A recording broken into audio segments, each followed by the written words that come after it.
Let's talk about circles, but let's talk about circles from the perspective of graphing it on a coordinate plane like this, which is what we're going to do in a few minutes. So first of all, we need to know the definition of a circle, and I know you're probably like, well, it's this thing that's round. I hear you, you're not wrong, but let's make that a little more specific and go where we need to go with it.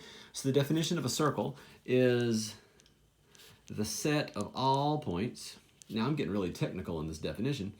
The set of all points, so every single point on a circle that are a fixed distance from a given point. Now that is a very technical definition, but it's a set of all points that are a fixed distance from a given point. But I did that, I worded it this way so we could get a little technical about it, but it kind of makes sense. So if I was to say, and this is going to be an ugly rectangle, it might be a circle. Here's my point. So a given point, I give you a point and I say, okay, I want all the points that are 1 centimeter away from it. So there's this point, and then there's this point, and there's this point, and there's this point. And by the time I finish, I have drawn all the points that are 1 centimeter away, my pencil lead is breaking, 1 centimeter away from that given point. And that gives me a circle, which in my case is not perfectly round, but whatever. So that really brings up two definitions that you already have heard, and you already know these, but that fixed distance is the distance from the center to the circle. So this is going to be the radius, no surprises there. And that given point, well, that is the center, and I just used that word. So now we're going to get to this kind of wacky thing we do where we're trying to figure out what the equation of a circle is in a coordinate plane. So what in the world are you talking about? Let me explain. If I had a coordinate plane, like right here, there's a coordinate plane, and we're going to say that the center is here.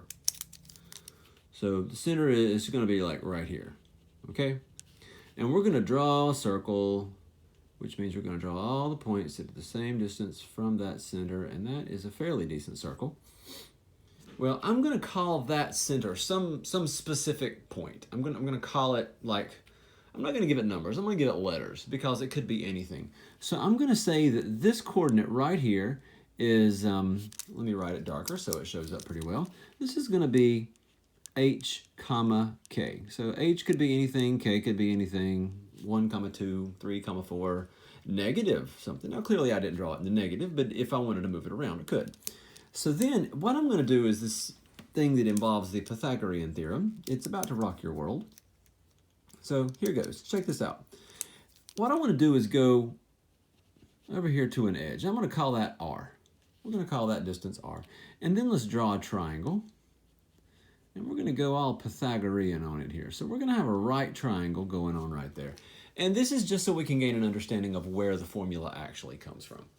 So if I wanted to know this distance right here between the center and that point, well, I can find it. And the best way to find how long something is to subtract the whole thing from the part that you're missing, okay? So in other words, I have gone out x, because, you know, like you'd go out x, right? So I'm going out to the right, x, but I don't want to count all this, and this distance was h. So this little guy right here, and don't let this confuse you, we're going somewhere with this. This little distance right here is x minus h. If I wanted to know that coordinate right up there, like the y part of it, then I would say, well, okay, it's a y. I went up y. But now if I really just want to know this distance, then I would say, well, okay, it would be y, but let's subtract away this that I don't have. So this distance is this distance minus that one. Okay, so the whole thing is these two pieces together. So if I wanted that one, I would do this, which is y, and I'd subtract away that, which is k, and then get this right here.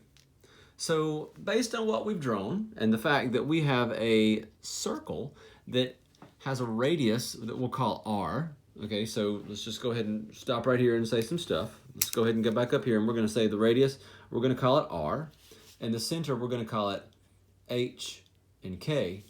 Then if I wanted to use the Pythagorean theorem on this, because you can, I mean, it's a right triangle, right? If I want to use the Pythagorean theorem on this, then I would say, well, this side squared, the length of this side squared, plus the length of this side squared equals the radius squared, or the hypotenuse in this case, same thing. And so there it is. And automatically, if I hand you this and I say, what's the center, what's the radius, you can easily identify it.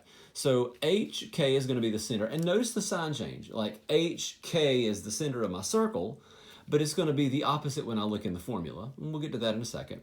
And then R is my radius. The formula has it squared. So that is the general form. We're going to start applying that.